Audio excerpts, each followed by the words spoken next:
Hai, halo anak-anakku semua. Assalamualaikum warahmatullahi wabarakatuh. Bagaimana kabar kalian pada hari ini? Semoga tetap semangat ya dalam menjalankan aktivitas belajar dari rumah, walau terpisah dalam ruang dan waktu. Pertemuan kali ini kita akan belajar bersama materi baru tentang perubahan sosial budaya dan globalisasi. Untuk itu, tolong disiapkan buku untuk mencatat dan alat tulis lainnya. Anak-anakku, marilah kita awali kegiatan pada hari ini dengan berdoa terlebih dahulu. Bismillahirrahmanirrahim.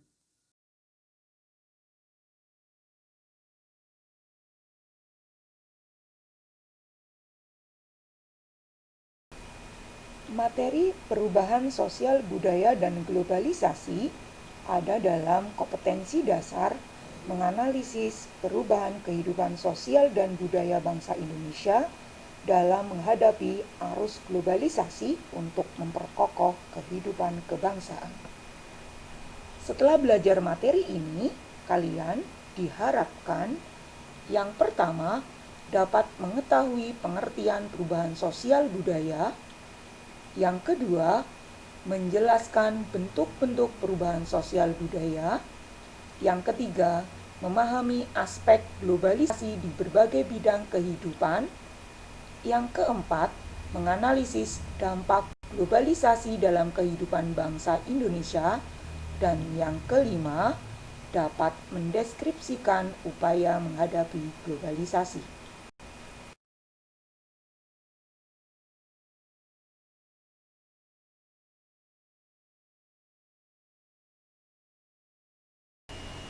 Sebelum masuk ke materi, Ibu ingin bertanya lebih dahulu kepada kalian. Apakah kalian pernah mengalami perubahan?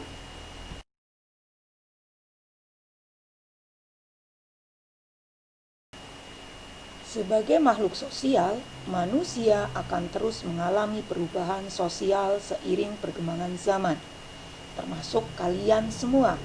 Pasti mengalami perubahan sosial, terutama perubahan fisik ketika kalian tumbuh dari kecil dan sekarang menjadi remaja.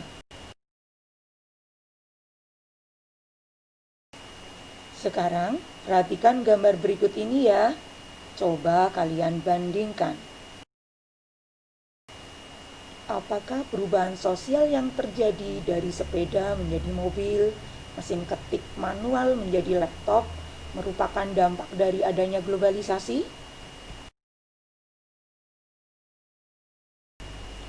Ruang lingkup sosial budaya mencakup perubahan unsur-unsur kebudayaan, baik yang bersifat material terhadap unsur kebudayaan yang bersifat imaterial. Perubahan sosial budaya menurut Bapak Sosiologi Indonesia adalah perubahan yang merujuk pada perubahan lembaga kemasyarakatan di dalam suatu masyarakat yang berpengaruh pada sistem sosialnya. Perubahan ini mencakup nilai-nilai, sikap, dan pola perilaku. Hai, masih semangat kan? Yuk, simak lagi bentuk-bentuk perubahan sosial budaya.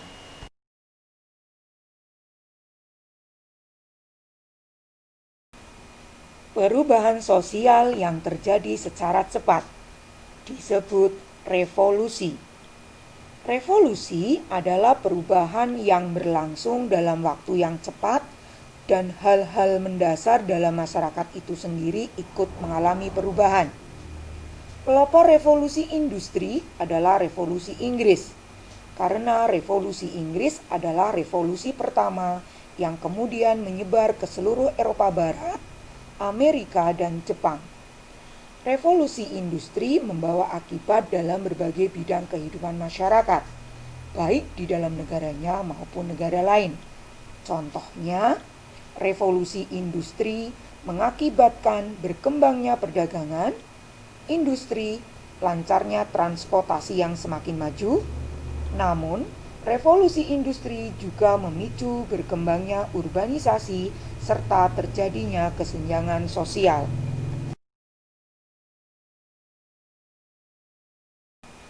Perubahan sosial lambat disebut dengan evolusi. Evolusi merupakan perubahan sosial yang memerlukan waktu perubahan yang lama dan diikuti oleh rentetan perubahan kecil yang terjadi secara perlahan. Contohnya, kehidupan masyarakat primitif. Mereka mengalami perubahan dalam kehidupannya, dimulai dari masa berburu dan meramu, bercocok tanam dan beternak, masa pertanian, dan masa perundagian. Coba nanti dibuka kembali catatan materi kelas 7 kalian ya, untuk mengingat kembali bagaimana perubahan masyarakat Indonesia pada masa praaksara.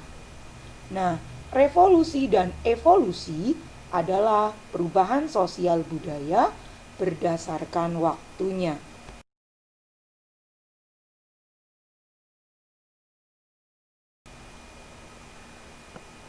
Selanjutnya, perubahan sosial besar dan kecil dilihat dari pengaruhnya.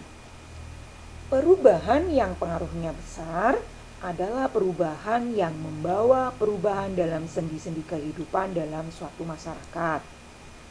Industrialisasi adalah salah satu contoh dalam perubahan sosial yang mengalami pengaruh besar.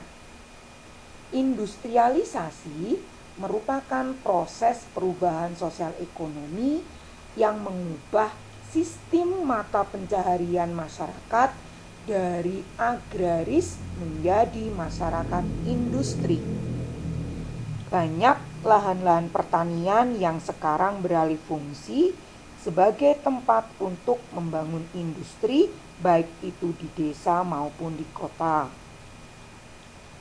Selanjutnya adalah perubahan sosial yang pengaruhnya kecil. Dari gambar yang ada dalam tayangan, siapa ayo yang tidak baper lihat public figure ini? Ya, perubahan pakaian, gaya rambut adalah salah satu contoh perubahan yang pengaruhnya kecil.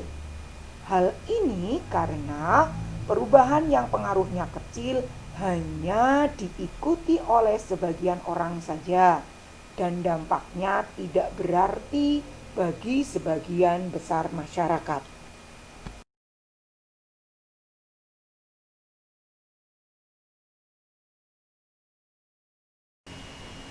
Dilihat dari perencanaannya, perubahan sosial dibedakan menjadi dua, yaitu perubahan yang direncanakan dan perubahan yang tidak direncanakan. Perubahan yang direncanakan yaitu perubahan yang memang benar-benar diinginkan dan dikehendaki oleh masyarakat atau pihak-pihak yang menginginkan perubahan. Contohnya adalah pembangunan jalan layang di Kota Makassar. Kemudian ada contoh peristiwa kebakaran hutan di Jambi. Ini merupakan perubahan yang tidak direncanakan atau yang tidak dikehendaki. Kebakaran hutan merupakan bencana alam sebagai contoh perubahan sosial yang tidak diinginkan oleh manusia. Adapun perubahan sosial budaya ini dipengaruhi oleh beberapa faktor, antara lain bertambah dan berkurangnya penduduk, adanya penemuan baru, terjadinya konflik, terjadinya pemberontakan atau revolusi, adanya perubahan lingkungan alam, terjadinya peperangan, serta pengaruh kebudayaan masyarakat lain yang menyebabkan terjadinya difusi, akulturasi, asimilasi, penetrasi, invasi, dan milenarisme. Yuk, berikutnya kita pelajari bentuk-bentuk globalisasi di berbagai bidang kehidupan.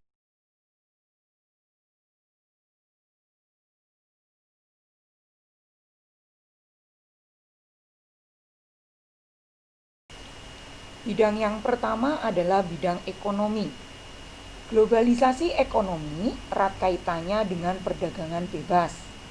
Perdagangan bebas adalah sistem perdagangan yang makin luas dan menghilangkan hambatan-hambatan tidak lancarnya perdagangan internasional. Contohnya adalah adanya ASEAN Economic Community, EFTA, dan OPEC.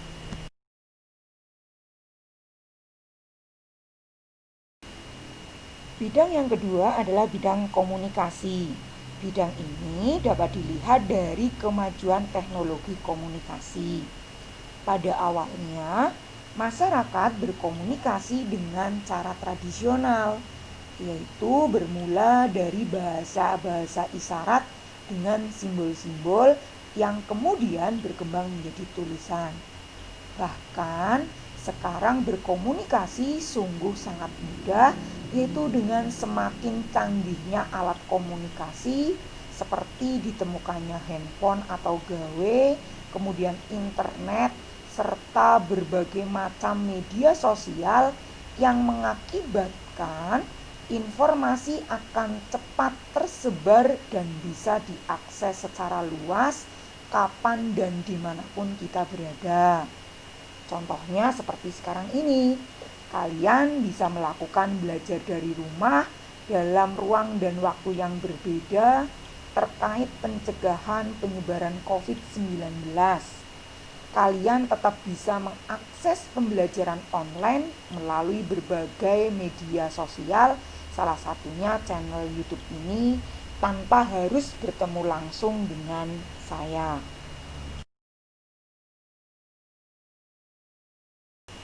Yang ketiga, bidang budaya. Dampak positif perubahan sosial budaya adalah memperkaya budaya bangsa. Namun, di sisi lain dapat juga memberikan ancaman terhadap keberadaan budaya lokal bangsa. Contohnya, kalau kita amati, banyak sekarang remaja begitu mengidolakan boyband dan grup kekinian dari negara lain. Namun, mereka tidak hafal dengan lagu-lagu daerah atau kesenian daerah yang begitu banyak kita jumpai dan beraneka ragam di Indonesia. Memprihatinkan, bukan?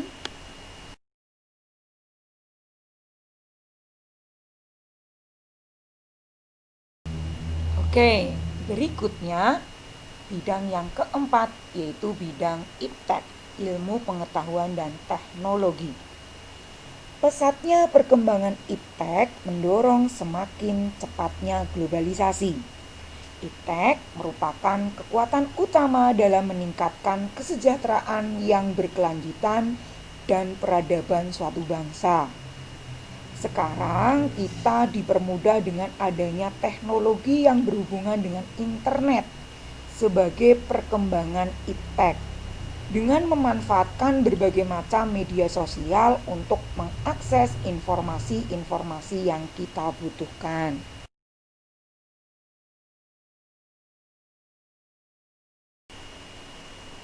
Yang terakhir adalah bidang transportasi. Globalisasi bidang transportasi salah satu contohnya adalah perkembangan alat transportasi di Jepang, yaitu berupa kereta api.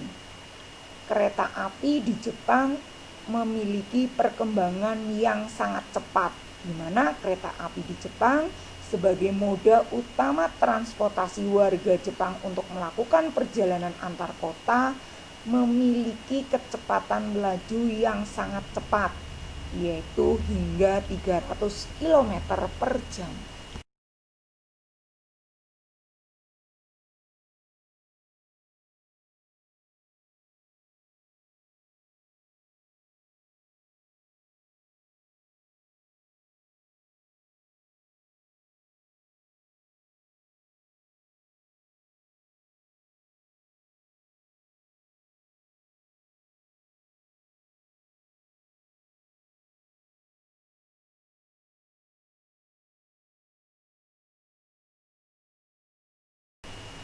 Lalu kira-kira dampak apa ya yang ditimbulkan dengan adanya globalisasi dalam kehidupan bangsa Indonesia? Nah, adanya perkembangan iptek, kemudian meningkatnya efektivitas dan efisiensi, meningkatnya perekonomian negara, meningkatnya taraf hidup, komunikasi menjadi lebih mudah dan cepat, pariwisata semakin berkembang, termasuk adanya keterbukaan informasi dengan perkembangan alat komunikasi yang semakin canggih. Ini adalah merupakan dampak positif dari globalisasi.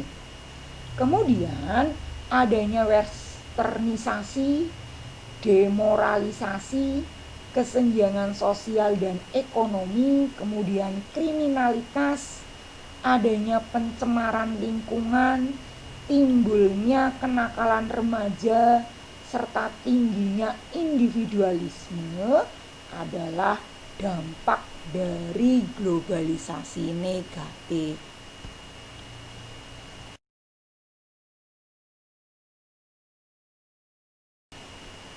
Nah, lantas apa ya upaya yang harus dilakukan untuk menghadapi globalisasi?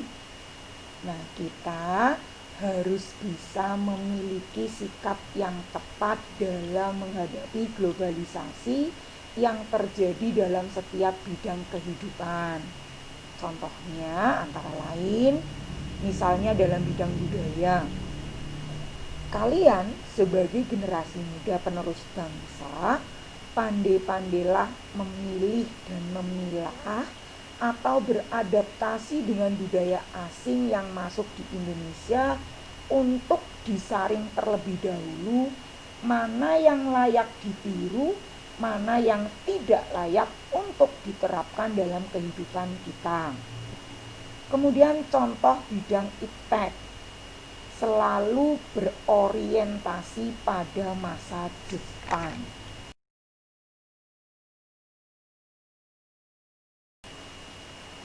Jadi, mari kita garis bawahi bersama bahwa untuk bersikap di era yang serba modern, canggih dengan adanya globalisasi, serta semakin pesatnya iptek, yaitu dengan bersikap yang tegas, tidak asal ikut-ikutan agar kita tidak terjerumus dalam hal-hal yang buruk.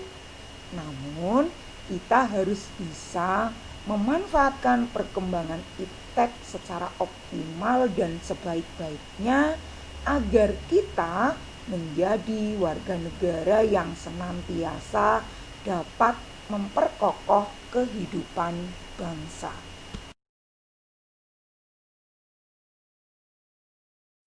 Bagaimana anak-anak? Apakah kalian sekarang sudah memahami tentang perubahan sosial budaya dan globalisasi setelah kalian simak penjelasan ibu tadi? Tetap semangat ya belajar dari rumah. Selamat belajar. Kita ketemu lagi dalam materi berikutnya, yaitu ketergantungan antar ruang dan pengaruhnya terhadap kesejahteraan masyarakat. Terima kasih. Wabillahi taufik wal hidayah. Wassalamualaikum warahmatullahi wabarakatuh.